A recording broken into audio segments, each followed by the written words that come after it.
So it's been a while since I've done an update, but this is where we are now. I've got the 4.8 in the Bronco. I don't know if you can see it back there, but I have the 4L80 mounted. Currently I am waiting to get the transfer case so that I can start putting the slip yoke eliminator on and installing that. You can see my modified harness here.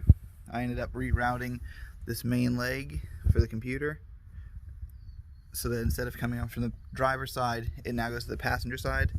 That's that fuse panel I was talking about. I actually used an S10 computer mount to mount the computer on the other underside of it. Currently I'm just planning on this being kind of a nice weather vehicle, but if I do intend to take it in the rain or off-roading a little bit, I'll probably build some kind of cover under there to protect the computer or just relocate it again. I had to get a low-car 4L80 dipstick. It installed pretty easily. I had to take the grommet on the bottom of it, installed in the transmission with some transmission fluid, and then do the same thing with the actual tube into that. Wasn't very difficult at all. This is just a cheap $50 Amazon cold air intake. I need to get a new mass airflow sensor. The person who took mine off, when they took the engine out, broke the mass airflow sensor, so I need to get a new one of those. Have the drive system on. As you can see, factory fan shroud, and the clutch fan actually fits inside of it. I do have the fuse box wired up for a dual speed fan, but this allowed me to save a little bit of money up front. The intake I had been damaged in removal, so this is an intake off of a drive-by-wire engine. I don't know if you can see this, but there are actually, because I have a drive-by cable throttle body, it has its own manifold port, and then the drive-by-wire one also has its own for the crank pressure relief. So I'm probably going to reroute this one somewhere up in here to create a vacuum system for everything else to run off of, since the LS didn't really have vacuum operated stuff like the Bronco does. This is a Amazon LS swap, quote unquote, throttle cable. It uses this little adapter here to tighten up, and it fit pretty well. As you can see, I have a little bit extra. I need to go through and trim it, but for now it works. It fits in the factory position. I'm pretty happy with it. Sorry, I just realized I had the camera rotated. Let's see what else. I got these little quick kit disconnect Dorman 5/16 steel line to 3/8 return line for the rubber line or nylon line for the return, and 3/8 steel line to 3/8 rubber line for the pressure, using fuel injection clamps. This is the brake booster hose off of the LS, so it actually fits to the Bronco booster, no problem. As you can see, I'm using the power wire here for the starter. I have a cheap little cable to run from here over to my circuit breaker right there. Let's see what else I've gotten done. Found out, and this may be different, I may still have to change it, but currently the factory Edelman pressure hose threaded into the back of the LS power steering pump with no adapters. I did have an O-ring style fitting. I don't know if that's because I had a 1990s hose there, or what the reasoning might have been for that. Most people say that they have a flare line fitting, so take of that what you will. It may work, it may not. I was intending to get a custom hose, but with that threading in like it did, I feel pretty comfortable with it, unless it starts to leak, and then we'll know it didn't mate up properly. I still need to make some hoses from there to there, and then from the underside all the way over here for the coolant, but that'll be coming soon. I have headers coming in tomorrow, so that'll probably be included in this video, trying to get those on. I ordered some Speed Engineering LS swap headers for a C10. I was told those would work pretty well, but we will see. And I think that's about it for up top. I had to order a new transmission cooler. I'm going to run AN fittings for my transmission cooling, so I have all that coming in the mail. It should be here this week as well. Let's go underneath now. So as I said in my last video, I got the AutoFab motor mounts. I need to get a nut back on that one. And I also ordered the AutoFab cross member for the 4L80. I do like the quality of this. My only issue is the fitment. The place where all the holes line up is actually, let's see if I can get here, right here. There's a hole, sorry, there's a hole here, and there's a hole, let's see if I can get this right, here. And those three lined up perfectly, but as you can see, it would have put the cross member about where the back of it, this part is right here, so it's not quite far enough back for the actual mount itself. I slid it back to where I have a bolt that drops in right here that fits, and it seems to fit, but I did have to slot these because at that point it was then too far back. So you can see I kind of just drilled some holes and slotted them out a little bit, and that seems to be working okay. This is that 4L80 spacer flex plate. I got a spacer that already had it and actually came with the right bolts as well, so that's nice. This is still the 4L80 torque converter, stock one. I replaced the input shaft seal, replaced my pan gasket and filter. I'm hoping the headers will fit in here, tuck up pretty nicely. I don't know what my exhaust guy is going to do. I'd like to maybe come through here, but with the oil pan and once I get the cover on here, I don't know how feasible that is because, well, I guess I'd be coming from this side because the drive shaft's here. So I don't know yet. We'll get everything in here and kind of see what the options are. Ready for the NP241, but I do need to replace the output shaft seal. It's not leaking, but I figure I'd try to do it while I'm in here anyways. Sit up in here.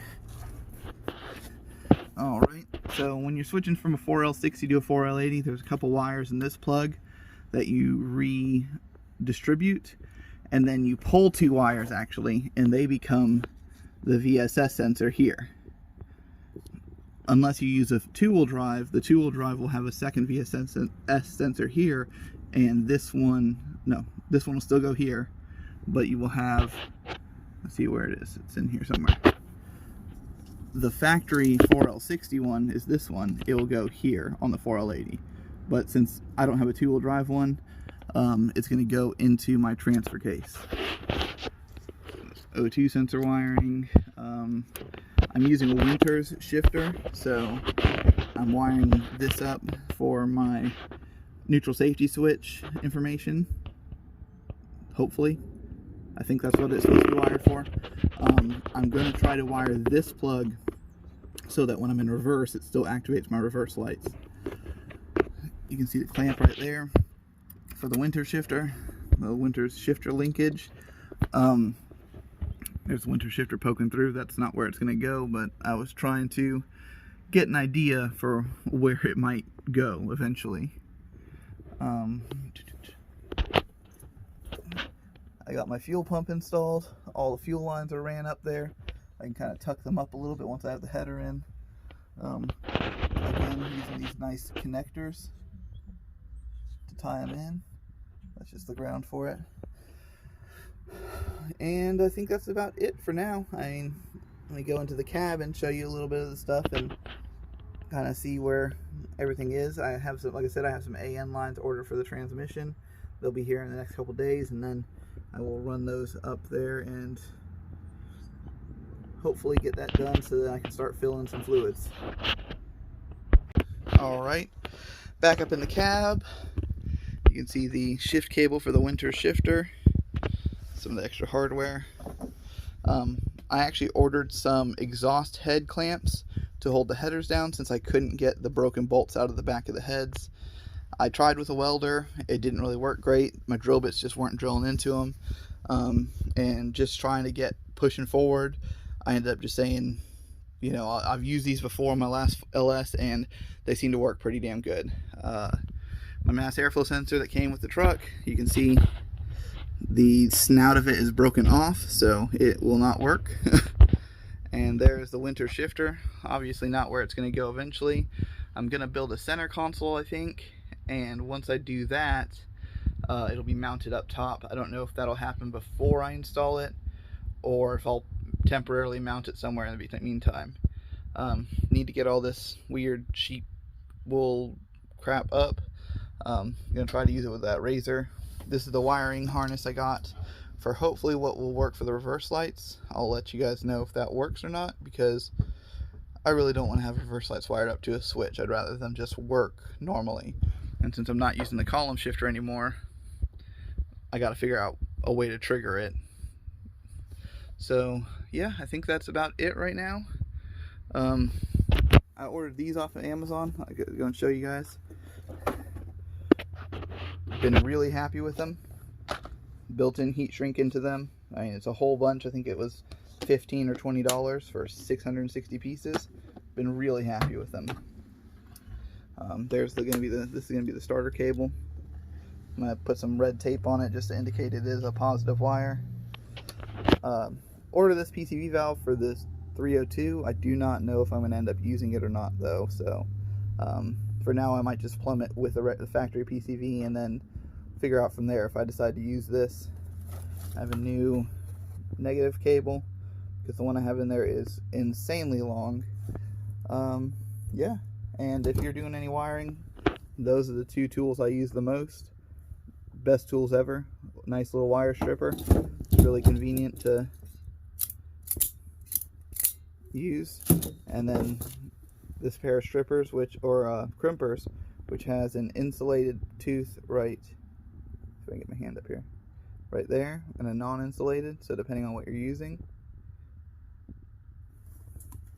But I think that's it for now. Let me step out and kind of give you an idea where it's at. I did have the grill on it just so I could look at it, but then I decided to go with AN fittings for the transmission, so that's where we're at now. Gonna have to build some mounting tabs for that.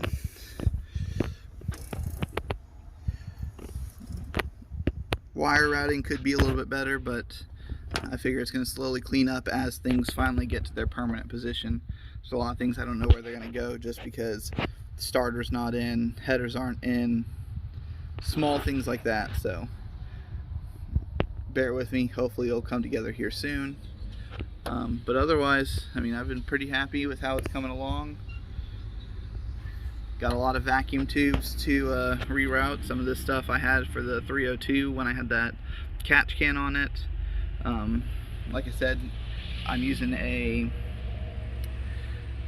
drive-by-wire intake manifold which had a returnless style fuel system on it, but I am running a return style fuel system, so my fuel pressure regulator is right there somewhere. Let me see if I can get it on the camera.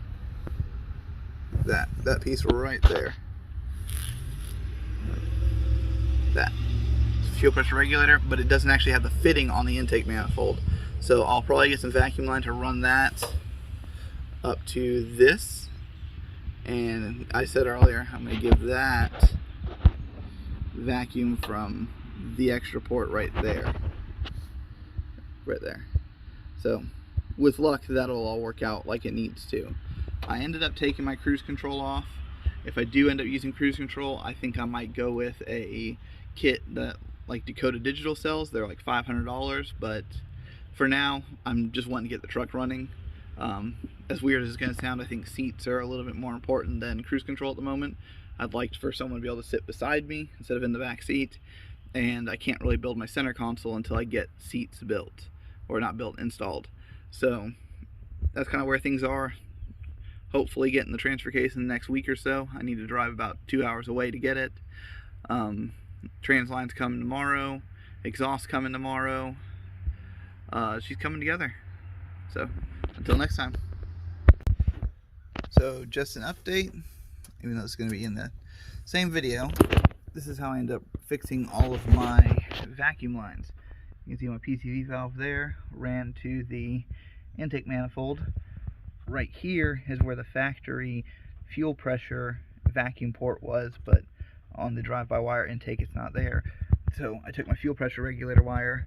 I just like to put zip ties on some of the vacuum lines just to help them. Ran it up to this port, ran the other line over here to the throttle body. I still need to cap that line off and this line, but hopefully shouldn't be any leaks. Everything should work properly.